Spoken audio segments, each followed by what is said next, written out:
Welcome back to this week's episode of Mystery Garage. In today's episode, we're jumping into episode 2 on the VR6 Mk2 swap. And today the plan is to get full mock-up done so we can figure out what we're working with and go from there. Let's jump right into it.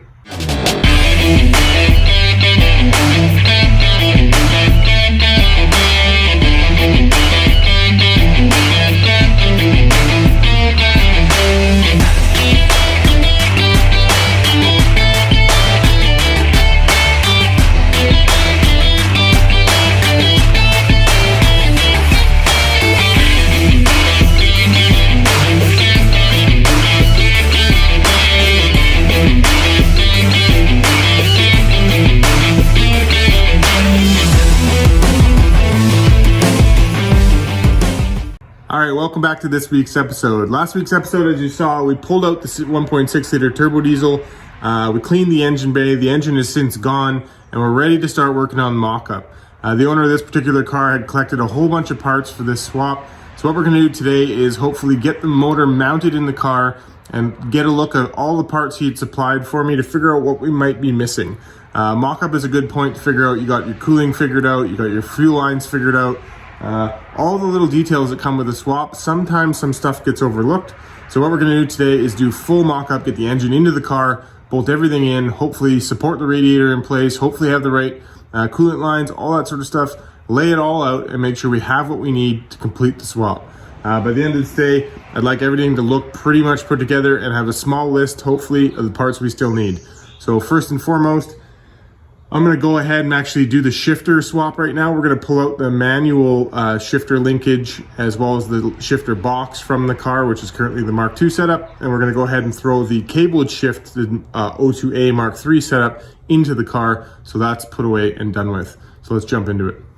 Okay, to show you what I'm talking about, this shifter linkage right here needs to go, and this is the perfect time to do it because when you have your exhaust and everything in the way, it's really hard to drop that shield and remove all that stuff. So now is the time, basically the only time to get this done because it's nice to have everything else out of the way. So we're gonna go ahead and remove this whole setup. There's a couple bolts here. Then we're gonna go inside the car and we're gonna drop out the shifter box and this whole setup will come out. We put in the Mark III. There's a little bit of fooling around to get the Mark III to sit in there properly. And then the cables will just come out here and we'll lay those to the side.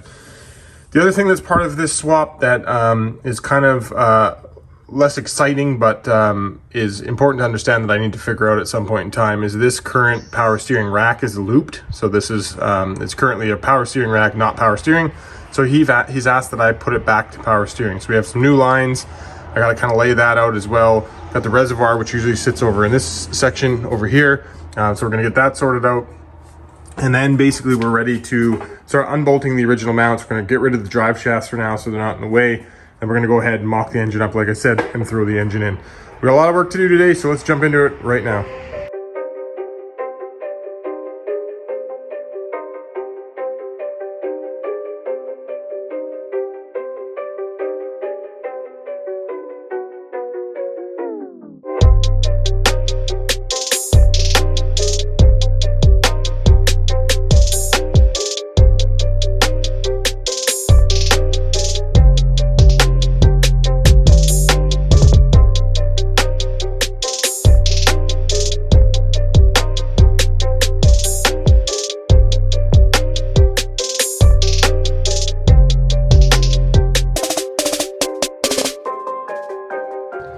All right, so let me stop and give you a quick kind of show of what the differences are. So here's the Mk2 mechanical linkage.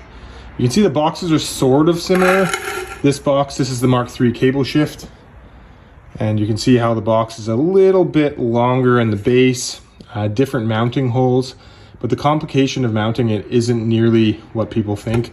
It's actually pretty easy. I'll show you what I do. I basically use these two back mounting holes. I undo this bolt that's on the top, which doesn't exist on the Mark II, and I actually drill this hole through the tunnel.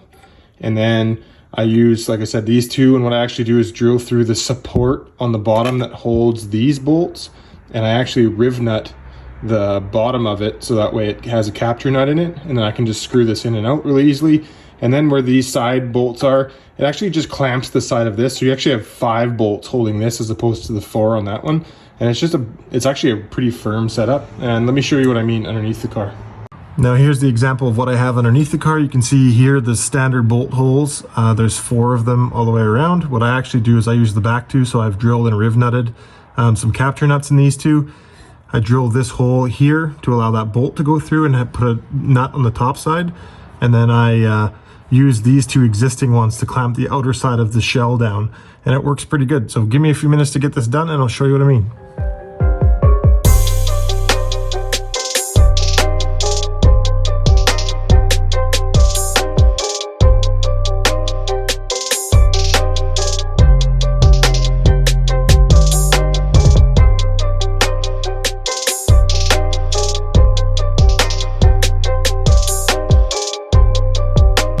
Alright, and there we are. So it doesn't really get any more factory original than that. All you can see here at the back side is I used this location rather than this location with the riv nut.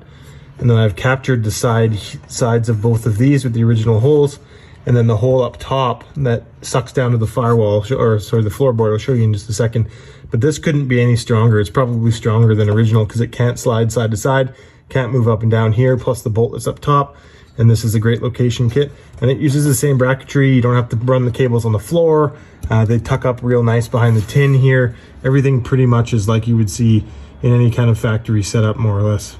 And the fit and finish inside is perfect. I mean, you have exactly the same spacing, even the same pins as it comes on a Mark II. You can see here's the bolt, and again, this little cut here was actually there already. So perfect little setup for this little bolt hole to come through, but you can see how that clamps down even more than that bolt didn't actually exist in the original setup. And we are ready to shift. Couldn't be any more solid, so I'm happy with that. I'm probably going to leave the center console piece off just for now, because I think I got to do a bunch of work under the dash yet still, so we're just going to leave it off just to be out of the way. But there you go, Mark III shifter cable setup. Again, the front's done. You can see how much cleaner that actually looks. For now, I'm going to actually tuck this up kind of around the back of the booster just to make sure it stays out of the way when I go to install the engine. But right now I'm gonna do a little bit of monkey business with this power steering lines. I'm also gonna pull off these drive shafts now, and we'll get ready to start changing engine mounts. Let's get to work.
All right, so here's a pretty big update. Got all the motor mounts swapped over to the Fabulous Manufacturing mounts.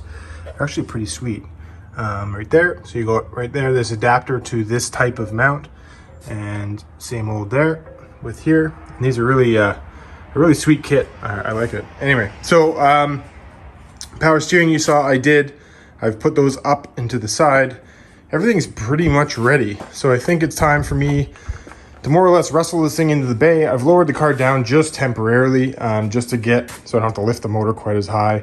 I'm just gonna go up and over with the exhaust, and then tilt the motor, get it into the 2 back mounts. We'll lift up the front, and then we'll go ahead and throw this front bar in, which is another really sweet piece. So we'll go put that in the front, and then in a few minutes, you should be able to see this motor in. Let's do it.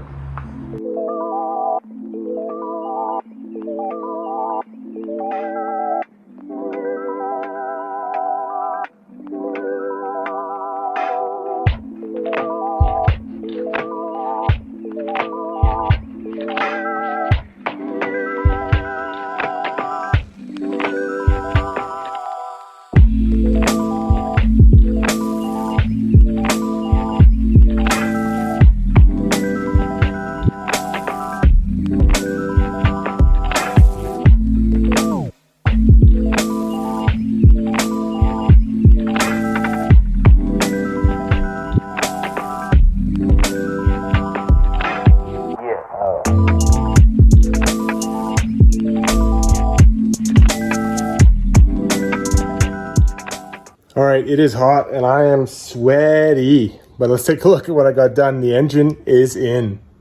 All right, I apologize for cutting the time lapse short a little bit. I ended up getting a little bit frustrated trying to really get it to where I wanted the engine to be.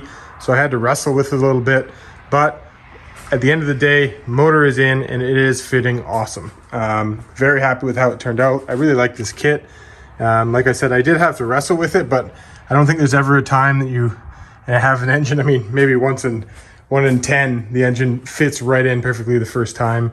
You know, even getting the engine in that thing, my God, that was like a 3-hour hustle. But as far as this one goes, relatively, you know, half an hour fooling around a little bit, adjusting things a little bit, because some of these motor mounts have a little bit of adjustability and some ability to move it around. So I had to adjust that a little bit just to get it to sit perfectly, because the clearance on your main pulley, if you can see that, is tight.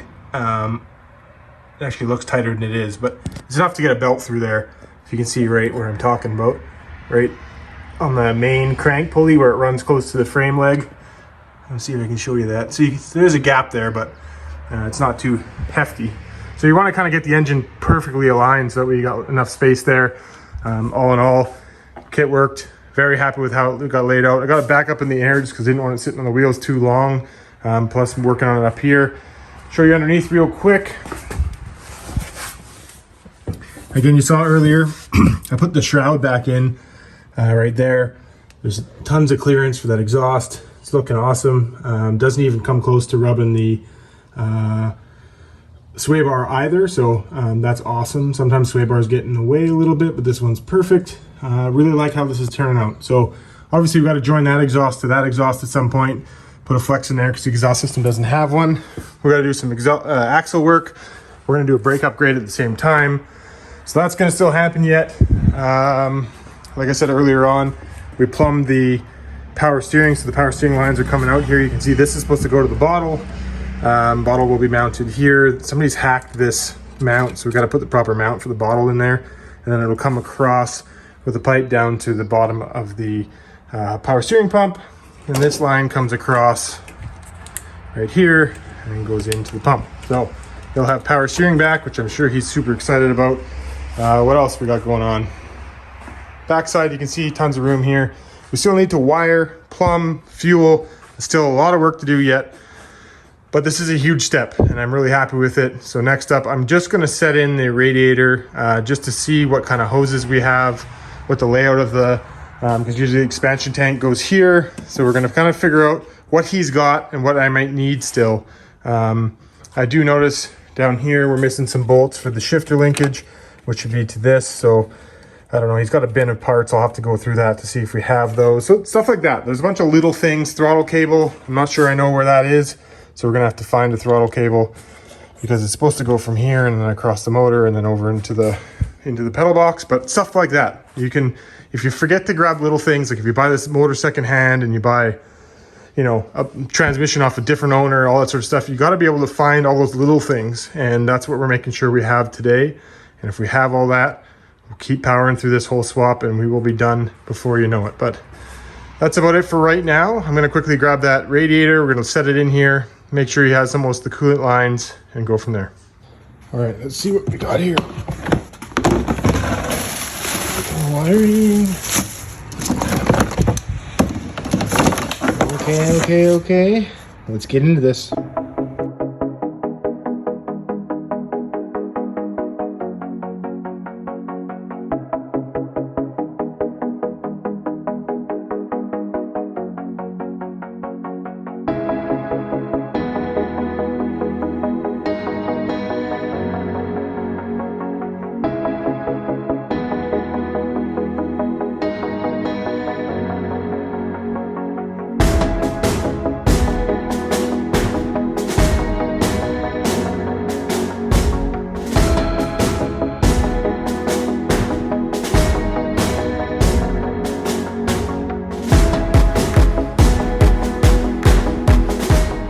Checking back in, and I am pleasantly surprised. We pretty much have everything we need. We got all the heater core hoses, got the hoses for the coolant line to the throttle body.